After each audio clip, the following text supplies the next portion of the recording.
திருச்சிற்றம்பலம். தென்னாடுடைய சிவனையை போற்றி, இந்நாட்டவருக்கும் இறைவா போற்றி. உலகெங்கும் வாழும் நெக்ஸ்ட் ஜென் அஸ்ட்ரோ சேனல் நேயர்கள் அனைவருக்கும் அன்பான வணக்கங்கள். ஆனி மாத பலன்களை பத்தி நம்ம இந்த மாசம் பார்க்க போறோம்.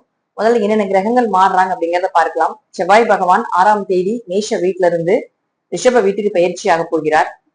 புதன் பகவான் தன்னுடைய சொந்த வீட்டிலே இருந்தாலும் மிதுன வீட்டில் இருந்தாலும் வக்ரகதி அடைய போகிறார் சூரியனோடு சேர்ந்து. அதே போல குரு பகவான் அப்படின்னு சொல்லக்கூடியவர் உச்சத்தில் இருக்கிறார். அடுத்தது அங்க சுக்கிரன் இருக்கிறார். 20ஆம் தேதி சுக்கிரன் வந்து சிம்மத்தில் இருக்கக்கூடிய கேதுவோட இணைய போகிறார். உங்க ஜாதகத்துல சுக்கிரன் கேது சேர்க்கை இருக்கான்னு பாருங்க. இந்த சுக்கிரனும் கேதுவும் சேர்க்கை இருந்தால் கண்டிப்பாக ஆண்களாக இருந்தாலும் பெண்களாக இருந்தாலும் ரொம்ப கவனமா இருக்கணும் எதிர்ப்பாளர்கள் கிட்ட. அப்போ பெண் ஜாதகத்துல இருக்கு அப்படின்னா தேவையில்லாத தொடர்புகளும் செய்யாத தப்புக்கு ஒரு கெட்ட பெயர் வரக்கூடிய ஒரு சூழ்நிலையும் நிச்சயமா ஏற்படுத்தி கொடுக்கும். பெண் குழந்தைகளை நீங்க வச்சிருக்கீங்க அப்படின்னா ரொம்ப கவனமா இருக்கணும். எனக்கு ஏதுன்னா குழந்தைத்தனம், சுக்கிரன் அப்படின்னா பெண் குழந்தைகள். அப்போ ஏதாவது பெண் குழந்தைகளுக்கு ஒரு தவறான ஒரு தொல்லைகள் கொடுக்கறதுக்கு உண்டான வாய்ப்புகளும் உண்டு. இந்த சேர்க்கை இருக்கக்கூடிய ஜாதகமாக இருந்தால் இன்னும் ரொம்ப கவனமா இருக்கணும். இந்த சுக்கிரன் ராகு, சுக்கிரன் கேது அப்படின்னு சொல்றதெல்லாம் பாத்துட்டீங்கன்னா கொஞ்சம் பணப்புழக்கங்களை கொடுத்தாலும் வாழ்க்கையில கொஞ்சம் சின்ன ஒரு கெட்ட பெயரும் அவமானத்தை கொடுத்துரும். அப்ப இந்த கிரகச்சேர்க்கைகள் இந்த மாதம் வரக்கூடிய சேர்க்கைகளோடு இந்த கிரகங்களோடு சேரும் பொழுது அந்த மாதம் நம்ம இன்னும் கவனமா இருக்கணும். வருஷத்துக்கு ஒரு முறை இந்த கிரகச்சேர்க்கைகள் கண்டிப்பா நடக்கும். உங்க ஜாதகத்துல சுக்கிரன் ராகோ சுக்கிரன் கேதுவோ சேர்க்கை இருந்ததுன்னா இந்த மாதம் சுக்கிரன் 20ஆம் தேதிக்கு மேல கேதுவோட சேர்கிறார். இதுல இருந்து கொஞ்சம் கவனமாக இருந்து கொள்வது என்பது நல்லது. துலா ராசிக்குண்டான ஆணி மாத பலன்களை பத்தி பார்க்கலாம். துலா ராசிக்கு ஒரு ஜாக்பாட் மாதம் இந்த மாதம். உங்களுடைய ராசி அதிபதியாக இருக்கக்கூடியவர் 10ஆம் இடத்துல இருக்கார் சுக்கிரன், இல்லைங்களா? துலா ராசி அப்படின்னாலே மென்மையானவர்கள். துலா ராசி அப்படின்னாலே பாத்துட்டீங்கன்னா எவ்வளவு அடி வாங்கினாலும் தாங்குவாங்க அப்படின்னு சொல்றது இந்த துலா ராசி தான். அந்த அளவுக்கு திருப்பி அவங்களுக்கு கொடுக்கவும் தெரியாது, கொடுக்க தெரியாது கிடையாது, கொடுக்க வேண்டாம் அப்படின்னு ஒரு மனோபக்குவத்துல இருக்கக்கூடியவர்கள் துலா ராசிக்காரங்க. இயற்கையாகவே கடவுளுடைய அனுகிரகம் நிறைய இருக்குங்க துலா ராசிக்கு. சனி உச்சமாகிறார் இல்லையா அந்த ராசியில, அதற்கு இயற்கையாகவே தெய்வ அனுகிரகம் நிறைய பெற்றவர்கள் அப்படிங்கிறது துலா ராசி. அப்படி இருந்தாதான் துலா ராசியில பிறக்க முடியும். துலா ராசிக்காரர்கள் மற்றவர்களுக்கு உதவியாக இருப்பாங்க. தனக்குன்னு வரும் பொழுது மற்றவர்கள் எல்லாமே கெடுதல் செய்வாங்க அப்படிங்கிற அமைப்புகள் உண்டு. பட் தெய்வத்தினுடைய துணை என்றைக்குமே உங்களுக்கு இருக்கும் அப்படிங்கிறதுல மாற்று கருத்து இல்லைங்க. அப்படி இருக்கக்கூடிய இந்த துலா ராசிக்காரர்கள் ராசி அதிபதியாக இருக்கக்கூடிய சுக்கிரன் 10ஆம் வீட்டுல இருக்கார் 20ஆம் தேதி வரைக்கும். சோ சூப்பரா தொழில் ஓட போகுது. தொழில புதிய பரிமாணங்கள், புதிய வளர்ச்சிகள், புதிய முன்னேற்றங்கள், புதிய சிந்தனைகள், புதுசு புதுசா என்ன பண்ணலாம், அடுத்தடுத்த தொழில் வளர்ச்சிக்கு என்ன செய்யலாம் அப்படிங்கிற எல்லா சிந்தனைகளும் எண்ணங்களும் உங்களை வந்து இப்போ சூழ்ந்து அதற்குண்டான விஷயத்தை நீங்க செயல்படுத்தியே தீரணும். செயல்படுத்துவீங்க அப்படிங்கறதா உண்மை. அதுவும் பாருங்க 6ஆம் அதிபதியான குருவோட உச்சமான குருவோட சுக்கிரன் சேர்றது மிகப்பெரிய யோகங்க. எந்த கிரகங்களும் வந்து சுக்கிரன், அதாவது ஒரு உச்சமான கிரகமோ ஆட்சி பெற்ற கிரகத்தோட எந்த கிரகங்கள் சேருதோ அந்த உச்ச பலனும் ஆட்சி பலனும் கூட இருக்கக்கூடிய கிரகங்கள் அது அனுபவிக்குங்க. இப்ப சுக்கிரன் வந்து அங்க இருக்கார் அப்படின்னா குரு வந்து அங்க இருக்கிறார், உச்சமாகி இருக்காருன்னா அந்த குருவினுடைய உச்ச பலன் சுக்கிரனுக்கு கொஞ்சமாவது போகும். இப்ப நம்ம கூட ஒரு நல்லவர் இருக்கார் அப்படின்னா நம்ம எவ்வளவு கெட்டவங்களாக இருக்கு நம்ம செயல்படுத்த முடியாம இருக்கோம் அப்படின்னா அந்த இன்னொருத்தர் வந்து நல்ல பவர்ஃபுல்லா இருக்காருன்னா அவங்களுடைய தாக்கம் நமக்கு வரும் இல்லையா, அந்த எனர்ஜி நமக்கு வரும் இல்லையா, அவருடைய ஆறா நமக்கு வரும் இல்லையா, அந்த எண்ணங்கள் நமக்கு வரும் இல்லையா. அது போலதான் கிரகங்களுக்கு. சோ துளாராசி அன்பர்களை பொறுத்த வரைக்கும் பாத்தீங்கன்னா ஒரு ஜாக்பாட்னு எடுத்துக்கலாம். சுக்கிரன் 20ஆம் தேதி வரைக்கும் அங்கதான் இருக்காரு. சோ சூப்பரா இருக்கக்கூடிய ஒரு காலகட்டங்க. அது உங்களுக்கு 8ஆம் அதிபதியாகவும் இருக்கிறதுனால அந்த தொழில் என்ன பண்ணுன்னா நமக்கு நல்லது. 8ஆம் இடம் அப்படிங்கிறது மறைந்த பொருளை மீண்டும் எடுத்து கொடுக்கிறது. மறைந்திருக்கக்கூடிய நாலேஜ் எல்லாமே 8ஆம் இடம் தான். புதையல் யோகம் இதுவும் 8ஆம் இடம் தான். அப்ப என்ன ஆகும்னா தொழில் ஏன் ஓடல, ஏன் நமக்கு பதவி உயர்வு கிடைக்க மாட்டேங்குது, நமக்கு என்ன ஆச்சு, நம்ம ஏன் இப்படி ஆயிட்டோம் அப்படிங்கறத யோசிச்சு அதை கண்டுபிடிச்சிருவாங்க. இந்த மாசத்துல நடக்கும். அப்ப ரீஎன்ட்ரி கொடுக்கக்கூடிய ஒரு காலகட்டங்கள் அப்படிங்கிறது நீங்க எடுத்துக்கலாம். துளாராசி ரீஎன்ட்ரி கொடுக்க போறீங்க. மறுபடியும் மீண்டும் 10ல குரு வந்துட்டாரு, பதவி பறிப்பு அதெல்லாம் ஒண்ணு இல்ல, பதவி உயர்வு தான். அடுத்த கட்டத்தை நோக்கி நீங்க போகத்தான் போறீங்க. தொழில் வளர்ச்சி கண்டிப்பா உண்டு. 20ஆம் தேதிக்கு மேல சுக்கிரன் போய் கேதுவோட 11ஆம் வீட்டுல உட்கார்றாரு. அது லாபத்தை கொடுக்கும்.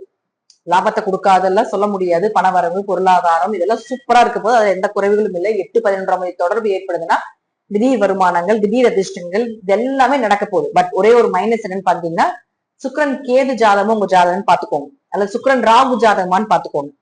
இது ரெண்டுமே பெண் சாப அமைப்புக்கு ஒரு பெயர் போன கிரக அப்படின்னு எடுத்துக்கலாம்.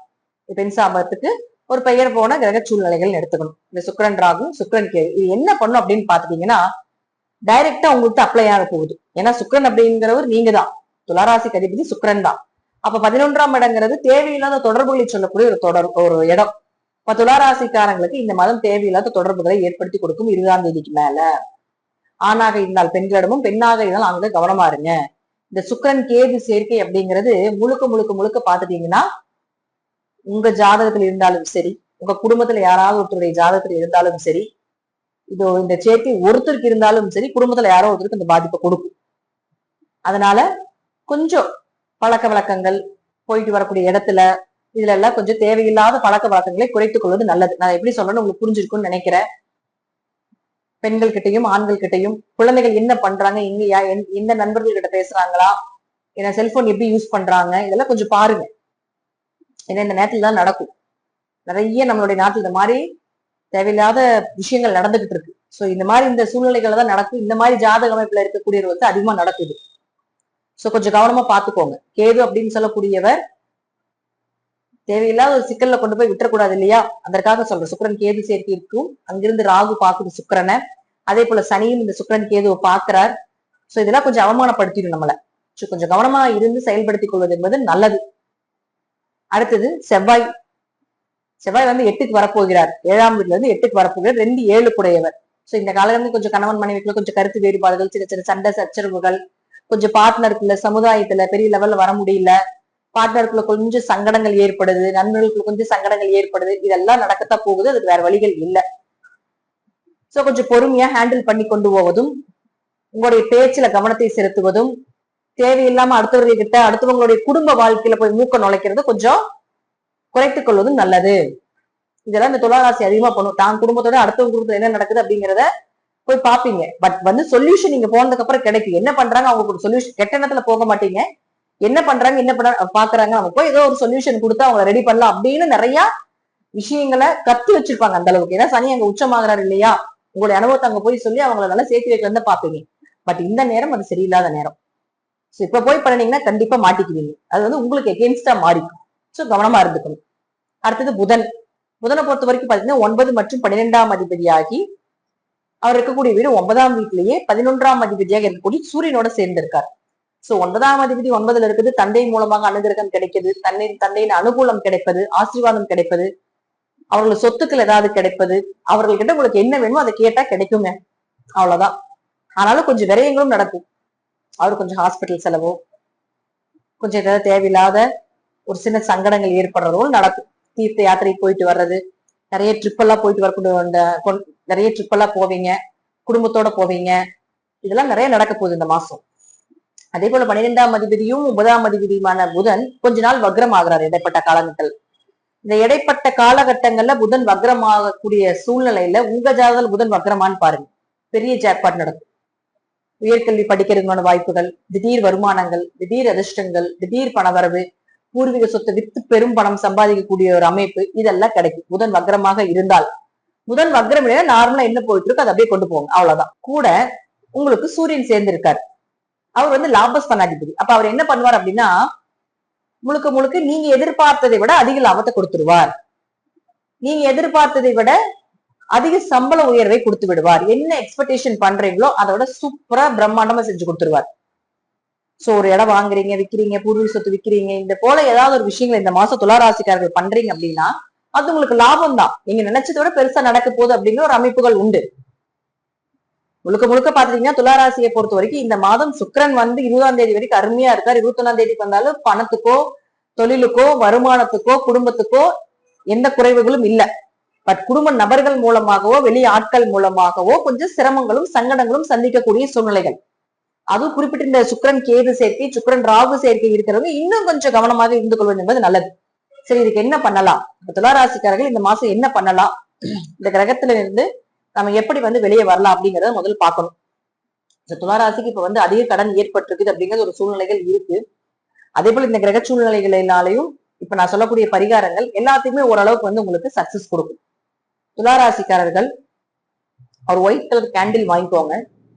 வாங்கிட்டு பௌர்ணமி நாட்களாக இருந்தாலும் சரி, அல்லது வெள்ளிக்கிழமை அல்லது செவ்வாய்க்கிழமை, இந்த 2 நாட்கள், வாரத்துல வெள்ளி, செவ்வாய், அப்புறம் பௌர்ணமி, இந்த நாட்கள்ல ஒயிட் கலர் கேண்டில் வாங்கி வச்சுட்டு உங்களுடைய பூஜை ரூமா இருந்தாலும் சரி, அல்லது நீங்க மெடிடேஷன் பண்ணக்கூடிய ரூமா இருந்தாலும் சரி, அங்க உட்காந்து உங்களுக்கு எந்த விஷயங்களும் உங்களுடைய மனசை வேதனைப்படுத்துதோ அந்த விஷயத்த அந்த கேண்டில் கிட்ட சொல்லுங்க. உங்களுடைய பிரார்த்தனை அங்க வைங்க, கண்டிப்பா நிறைவேறும். அதே போல பெருமாள் கோயிலுக்கு நிச்சயமாக உங்களால முடிந்த அளவுக்கு பச்சை கற்பூரமோ அல்லது கல்கண்டோ வாங்கி கொடுங்க. வாரத்துல ஒரு நாள், இந்த மாதம் முழுவதும், அது 20ஆம் தேதிக்கு மேல வாங்கி கொடுக்கறது இன்னும் சிறப்பு. இது இந்த 2 பரிகாரம் தான். ஒயிட் கலர் கேண்டில் வச்சு மெடிடேஷன் பண்ணலாம், அல்லது உங்களுடைய பிரார்த்தனைகளை அவங்க கிட்ட முறையிடுறது. இரண்டாவது, பெருமாள் கோயிலுக்கு வெல்லமோ அல்லது கற்கண்டோ வாங்கி கொடுக்கறது. அதே போல பச்சை கற்பூரம், வெல்லம் நீங்க ஆட் பண்ணிக்கிறது உங்களுடைய விருப்பம். நான் சொன்னது பச்சை கற்பூரமும் கற்கண்டும் வாங்கி கொடுக்கறது ரொம்ப விசேஷம்.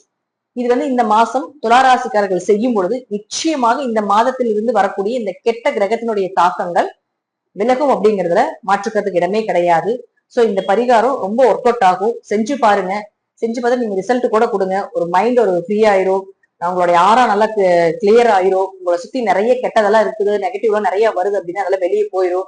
கொஞ்சம் மெடிடேஷன்ல கவனம் செலுத்துங்க. சோ இந்த நேரங்காலங்கள் ராசி அதிபதி 20ஆம் தேதிக்கு மேல கேதுவோட வரும் பொழுது நிறைய இன்ட்யூஷன் கொடுக்கும். அந்த இன்ட்யூஷன் கொடுத்த உடனே அந்த விஷயத்த நீங்க செயல்படுத்திடுங்க. இது போகாத, இதை செய்யாத, அங்க போ, இங்க போன அந்த இன்ட்யூஷன் வரும். சோ அந்த இன்ட்யூஷன் படி நடந்துக்கோங்க. நிச்சயமா உங்களுக்கு சக்சஸ் கிடைக்கும் அப்படிங்கிற மாற்றுக்கிறதுக்கு இடமே இல்லை. இதெல்லாம் உங்க ஜாதக ரீதியாகவும் தசாபுத்திகள் ரீதியாகவும் நான் சொல்லக்கூடிய கருத்துக்கள் கொஞ்சம் மாறுபடலாம். நன்றி. மீண்டும் நல்ல பதிவுல சந்திக்கலாம். திருச்சிற்றம்பலம், தில்லையம்பலம், ஸ்ரீ நரசிம்ம தேவி சரணம்.